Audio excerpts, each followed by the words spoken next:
Halo Sobat Rempah, ada yang tahu ini tanaman apa? Yuk kita bahas.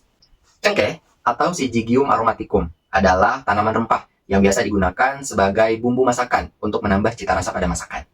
Cengkeh banyak memiliki manfaat, di antaranya adalah untuk meredakan batuk atau gejala batuk, kemudian juga untuk meredakan sakit perut dan menambah imunitas tubuh. Nah, cengkeh selain biasa digunakan untuk memasak, juga biasa digunakan sebagai bahan untuk membuat rokok kretek misalnya, kemudian juga untuk membuat minuman herbal, dan bisa juga diolah menjadi minyak yang nantinya akan digunakan untuk pengobatan tertentu. Nah, namun dari banyaknya manfaat cengkeh ini, apakah kalian tahu latar historisnya seperti apa? Oke, sekarang kita akan bahas sedikit tentang sejarah dari tanaman cengkeh. Cengkeh adalah komoditas yang berasal dari Indonesia, yaitu dari Kepulauan Maluku. Cengkeh sudah terkenal jauh sebelum nama Indonesia itu muncul. Jadi, sejak masa kerajaan Hindu-Buddha, tanaman cengkeh ini sudah menjadi salah satu komoditas rempah yang diperjualbelikan di pasar internasional antara orang-orang di Nusantara dengan orang-orang yang ada di Asia lainnya. Tanaman cengkeh ini sudah sampai di Eropa jauh sebelum orang-orang Eropa itu sampai di Nusantara. Karena tingginya peminat dari Eropa, maka orang-orang Eropa ini melakukan pelayaran untuk mencari sumber rempah-rempah tersebut. Nah, namun pertanyaannya adalah, mengapa orang-orang Eropa ini rela berlayar berbulan-bulan, bahkan sampai 6-9 bulan, hanya untuk mendapatkan komoditas rempah ini?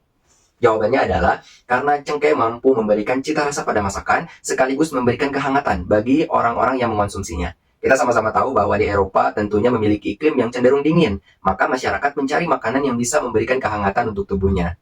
Nah, pada abad ke-16, orang-orang Eropa, khususnya dari orang-orang Portugis, itu mulai melakukan perjalanan dan sampai di Pulau Malaka.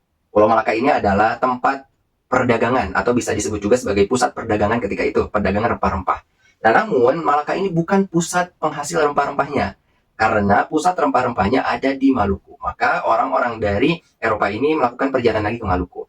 Nah, jadi orang-orang Eropa yang berhasil menghegemoni komunitas rempah pertama adalah orang-orang Portugis. Jadi orang-orang Portugis ini biasa melakukan kerjasama dengan pengusaha-pengusaha lokal. Salah satunya adalah dengan raja-raja yang berkuasa di wilayahnya masing-masing.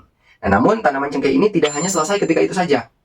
Tanaman cengkeh ini masih terkenal sampai sekarang dan memiliki eksistensi. Hanya memang penggunaannya cenderung lebih menurun karena banyak rempah-rempah lain yang biasa digunakan. Salah satunya adalah rempah-rempah instan.